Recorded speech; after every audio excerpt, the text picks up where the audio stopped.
कहानी की शुरुआत एक ऐसी रहस्यमय दुनिया से होती है जो धरती की सतह से हजारों किलोमीटर अंदर बसी हुई थी, जहां पृथ्वी की सतह से लेकर पानी की गहराइयों तक डरावने जीवों का आतंक फैला हुआ था। और इस दुनिया का रक्षक किंग कॉन्ग करता था। वह सुको के साथ झील के किनारे पहुंचा। उसे जरा सा भी अंदाजा नहीं होता कि वह बिछाए हुए जाल में फंसने वाला है। सुको ने अचानक से महसूस कर लिया इस झील के अंदर एक बड़ा खतरा छुपा है, लेकिन वह फिर भी कॉन्ग को जानबूझकर पानी में उतरने के लिए उकसा देता है। लेकिन उसकी चालाकी छुपती नहीं है। कॉन्ग ने अपने आसपास की चीजों और हवा को सूंघा और कॉन्ग तुरंत समझ गया, लगता है आज अच्छा शिकार मिलने वाला है। इसलिए कॉन्ग ने बिना कुछ कहे पानी के अंदर चला गया और आराम से नहाने लगा। उधर सुको घबरा जाता है कहीं उसकी चाल पकड़ी न जाए, इसलिए पानी पीने का दिखावा करने लगा। तभी अचानक पीछे से एक अजीब जीव कॉन्ग की तरफ बढ़ने लगता है। नहाते वक्त कॉन्ग को भी खतरे का एहसास होने लगा। वह तुरंत पीछे पलटकर देखता है एक खतरनाक ड्रैगन ने बड़ा मुंह खोलकर कॉन्ग के ऊपर झपट पड़ा। यह देखकर सुको समझ गया, लगता है मेरी योजना कामयाब हो गई है, और वह तुरंत जंगल के अंदर भागने लगा ताकि खुद को ड्रैगन से बचा सके। उधर कॉन्ग हर तरह की लड़ाई जीत चुका था, लेकिन कॉन्ग पानी में इस तरह के खतरनाक दुश्मन का सामना पहली बार कर रहा होता है। कॉन्ग उसे खत्म करने वाला ही होता है। तभी ड्रैगन कॉन्ग को अपने साथ पानी की गहराइयों के अंदर लेकर चला जाता है, लेकिन ड्रैगन को जरा सी भी खबर नहीं होती गुस्से में कॉन्ग कितना ताकतवर हो जाता है। उधर सुको यह सोच रहा था कॉन्ग से हमेशा के लिए छुटकारा मिल गया है, लेकिन अगले ही पल कॉन्ग का हथियार उसके सामने आ गिरा। सुको कुछ समझ पाता इससे पहले ड्रैगन का कटा हुआ सर सुको के सामने आ पटका। यह देखकर सुको को लगने लगता है अब कॉन्ग मुझे मार डालेगा, लेकिन कॉन्ग ने उसे कुछ नहीं किया, बल्कि अपनी कुल्हाड़ी उठाकर उसे आगे चलने को कहता है। दरअसल सुको नहीं जानता था कि किंग कॉन्ग अपने जैसे को ढूंढने के लिए सैकड़ों सालों से इस दुनिया में अकेला भटक रहा है। वह हर दिन भूखा रहता था और अक्सर यहाँ के भेड़िए उसे दौड़ा दौड़ा कर हमेशा परेशान करते रहते थे। जब हजारों भेड़िए कॉन्ग के पीछे पड़ जाते हैं, कॉन्ग एक ही छलांग से दूसरी तरफ चला जाता है। इस बार सभी भेड़िए कॉन्ग का पीछा नहीं छोड़ते,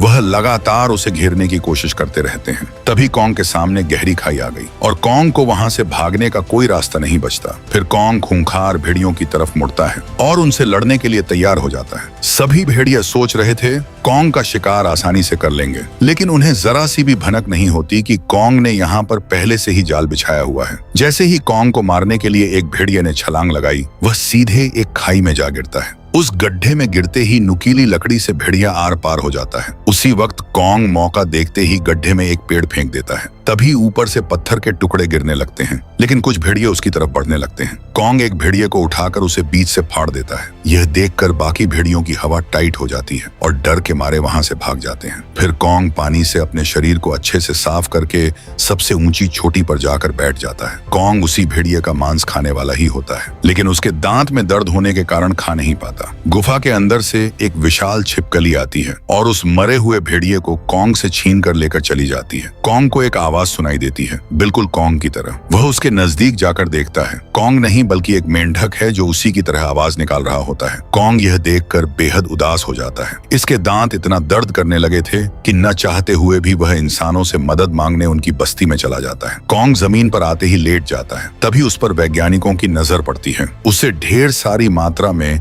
एनेस्थीसिया देते हैं और कॉन्ग तुरंत बेहोश हो जाता है। जानवरों का सबसे बेहतरीन डेंटिस्ट आता है। कॉन्ग के दांत को बदलने के लिए डॉक्टर नीचे उतरता है और दांत में एक लोहे के तार की मदद से उसके दांत को उखाड़ देता है। कुछ समय बाद कॉन्ग होश में आता है। वह पहले से ज्यादा अच्छा महसूस करता है क्योंकि डॉक्टर ने उसके खराब दांत की जगह स्टील का दांत लगा दिया था। तभी उनके पास कॉन्ग की दुनिया से एक संदेश आता है। उस सिग्नल को जानने के लिए तुरंत एक दल तैयार करते हैं। उस पोर्टल के रास्ते ये सभी कॉन्ग की दुनिया में जाते हैं और एक ही झटके में उस जगह सुरक्षित पहुंच जाते हैं। कॉन्ग अपने रखे हुए खाने के पास जाता है, लेकिन उसका खाना वहां पर नहीं होता। वहां से कॉन्ग एक खाई के पास उसे कुछ चमकता हुआ दिखाई देता है। फिर कॉन्ग उसके अंदर जाता है। कॉन्ग के हथियार में क्रिस्टल लगा होने के कारण चारों तरफ उजाला हो जाता है। तभी कॉन्ग अपनी प्रजाति के मरे हुए कंकाल को देखता है। वह बेहद दुखी हो जाता है। कॉन्ग को बाहर से अपने जैसे होने की आवाज सुनाई देती है और वह उसकी तरफ बढ़ने लगता है। तभी उसके सामने एक बेबी कॉन्ग आता है जिसका नाम सुको होता है। तुरंत कॉन्ग अपना हथियार जमीन पर डाल देता है ताकि वह डरे नहीं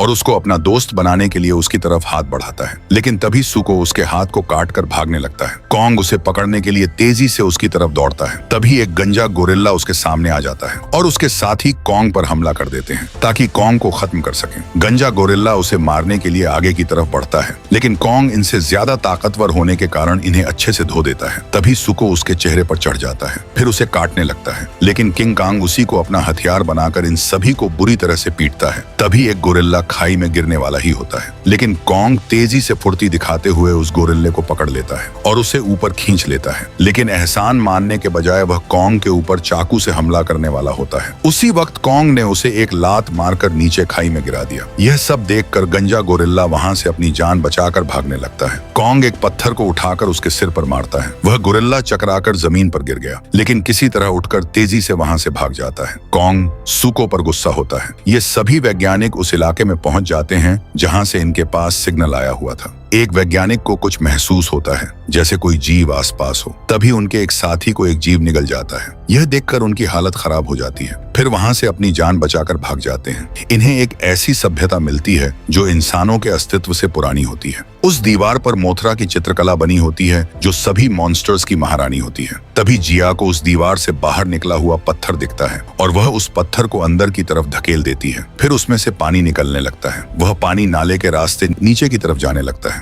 यह सभी पानी के पीछे जाने लगते हैं। वह पानी जाकर एक ऐसी दीवार से मिलता है जैसे कि वह कोई पोर्टल हो दूसरी दुनिया का। यह देखकर सभी के होश उड़ जाते हैं। दरअसल उसके पीछे भी एक दूसरी दुनिया होती है। उधर सुको कांग को एक बड़ी सी झील के पास ले जाता है। यह जगह बिल्कुल अद्भुत होती है। सुको को महसूस हो जाता है इस झील में कोई बड़ा जीव है। वह पानी में कूदकर नहाने लगता है और कोंग को भी पानी के अंदर आने के लिए उकसाता है। कोंग हवा को सूंघ लेता है और उसे पता लग जाता है कि आज बड़ा शिकार मिलने वाला है। यह कोंग को मारना चाहता था ताकि कोंग से पीछा छुड़ा सके। तभी कोंग के पीछे से कोई बड़ा जीव उसकी तरफ तेजी से बढ़ रहा होता है। जैसे ही कोंग पीछे की तरफ मुड़ता है, तभी एक ड्रैगन ने बड़ा मुंह खोलकर कोंग पर हमला कर दिया। कोंग अपने हथियार से उसके मुंह को फंसा देता है और उस ड्रैगन को मारने वाला ही होता है। तभी ड्रैगन कोंग को पूरी तरह से जकड़कर पानी के अंदर लेकर चला जाता है। ड्रैगन को जरा सा भी अंदाजा नहीं होता कि कोंग कितना ताकतवर है। सुको वहां से तेजी से भागने लगता है, यह सोचकर कि किसी तरह कोंग से मेरा पीछा छूटा।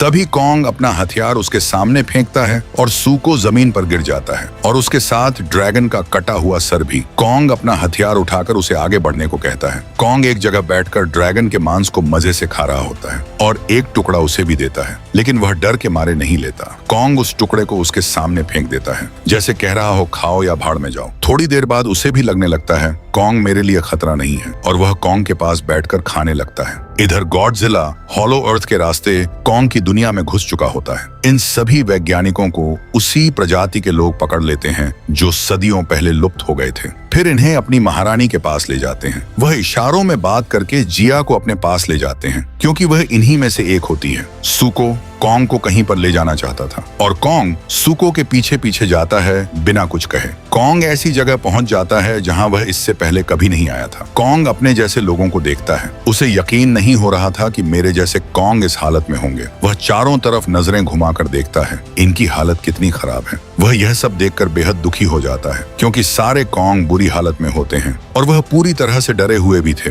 दरअसल इन सबको स्कार किंग नाम के एक गोरिल्ले ने गुलाम बनाया हुआ होता है। जो भी स्कार किंग की आज्ञा का पालन नहीं करता, वह तुरंत उसे खत्म कर देता है। इसलिए इन सभी के अंदर डर बैठ गया था। स्कार किंग कोंग के मेटल वाले दांत को देखकर जोर जोर से हंसने लगता है। वह जानता था कि मैं कोंग से जीत नहीं सकता, इसलिए स्कार किंग दूर से ही कोंग पर अपने घातक हथियार से हमला कर देता है। फिर इन दोनों के बीच एक घमासान युद्ध होता है, लेकिन कोंग स्कार पर भारी पड़ता है, उसे बुरी तरह से पीटता है। पहली बार स्कार किंग को डर महसूस हो रहा था, लेकिन स्कार किंग कोई आम दुश्मन नहीं था। तब जाकर स्कार किंग एक चाल चलता है। उसने एक बार मुस्कुराया और पीछे देखा। वहां एक जंजीर थी और उस जंजीर के दूसरे सिरे पर थी शीमो। स्कार किंग ने अपने विप का नीला क्रिस्टल शीमो की तरफ किया। शीमो की आंखों में दर्द उभर आया। वह ऐसा नहीं करना चाहती थी, लेकिन क्रिस्टल की पीड़ा इतनी भयानक थी कि वह मजबूर थी। शीमो ने अपना विशाल मुंह खोला और कोंग पर बर्फीली सांस छोड़ दी। कोंग ने बचने की कोशिश की, लेकिन इतनी तेज रफ्तार से कोई नहीं बच सकता था। उसका एक हाथ पूरी तरह बर्फ में जकड़ गया। दर्द इतना ज्यादा था कि उसकी कुल्हाड़ी हाथ से छूटकर नीचे गिर गई। सुको कोंग को भागने के लिए एक रास्ता दिखाता है, क्योंकि कोंग शीमो से जीत नहीं सकता था। फिर कोंग उस गुफा के रास्ते भाग जाता है। स्कार किंग ने कोंग की कुल्हाड़ी को उठा लिया और उसे हवा में लहराया, मानो कह रहा हो अब क्या करेगा, कॉन्ग को पहली बार एहसास हुआ वह यह लड़ाई अकेले नहीं जीत सकता। स्कार के पालतू गोरिल्ले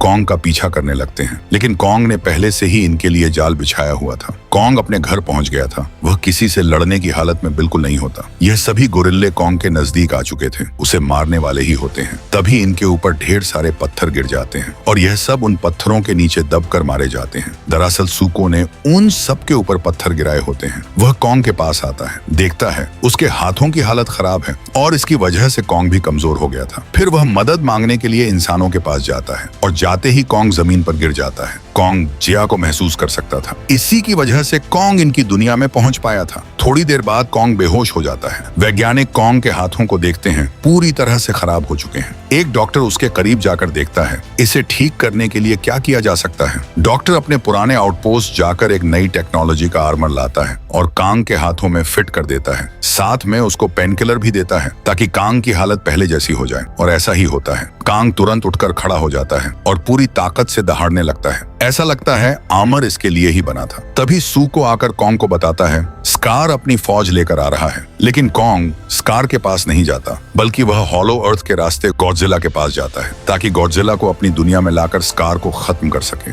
कायरो इजिप्ट में कॉन्ग और गॉडजिला का आमना सामना होता है। कॉन्ग चाहता था कि गॉडजिला से बिना लड़े उसे स्कार के पास ले जा सके, लेकिन ऐसा नहीं होता। गॉडजिला कॉन्ग की तरफ तेजी से बढ़ता है, जैसे कि उसे खत्म करके ही रहेगा। गॉडजिला पूरी ताकत से कॉन्ग पर हमला कर देता है। गॉडजिला सोच रहा होता है मैं कॉन्ग को आसानी से हरा दूंगा, और वह अपने पंजों से कॉन्ग को मारने लगता है। तभी कॉन्ग गॉडजिला को एक जोरदार घूंसा मारता है। उसे घूंसा लगते ही जमीन पर गिर जाता है और कॉन्ग उस पर लगातार घूंसे मारता है कि वह उठने की हालत में नहीं होता। कॉन्ग उसे घसीटते हुए पोर्टल के रास्ते ले जाने वाला ही होता है। तब जाकर गॉडजिला अपनी असली ताकत दिखाता है। वह अपने मुंह से एटॉमिक एनर्जी छोड़ता है जो इतनी शक्तिशाली थी कि कॉन्ग उससे दूर भागने पर मजबूर हो जाता है। वह पिरामिड के पीछे छुपने की कोशिश करता है, लेकिन गॉडजिला इतनी एनर्जी छोड़ता है कि पिरामिड आसानी से ढेर हो जाते हैं। अब गॉडजिला कॉन्ग को खत्म करने वाला ही था और तभी मोथरा आई। उसने अपने बड़े बड़े पंख फैलाए और गॉडजिला का रास्ता रोक लिया। गॉडजिला रुक गया। मोथरा ने गॉडजिला को समझाया यह वक्त लड़ाई का नहीं, एक बहुत बड़ा खतरा आ रहा है। गॉडजिला जो कभी नहीं रुका, मोथरा के लिए रुक गया। यह दोनों क्रिस्टल्स आपस में टकराने वाले थे। अगर ऐसा होता तो हवा में लटकी हुई चीजें जमीन पर आ गिरती, लेकिन ऐसा नहीं होता। शिमो पोर्टल को फ्रीज कर देती है। उसी के रास्ते स्कार और उसके साथी पवित्र स्थान के अंदर घुस जाते हैं। यह दोनों क्रिस्टल्स टकराने वाले ही थे। तभी शिमो उन दोनों क्रिस्टल्स को आपस में जुड़ने से पहले ही फ्रीज कर देती है। उसी वक्त डॉक्टर एक शिप के साथ कुछ जीवों को लाता है और इन सब पर हमला हो जाता है। ये सभी वैज्ञानिक शिप में बैठकर भागने वाले ही थे। तभी पोर्टल के रास्ते कॉन्ग और गॉडजिला साथ में आते हैं। चारों एक दूसरे को मारने के लिए बढ़ते हैं। स्कार शिपमो पर बैठकर और कॉन्ग गॉडजिला पर। स्कार कॉन्ग से भिड़ता है और शिमो गॉडजिला से।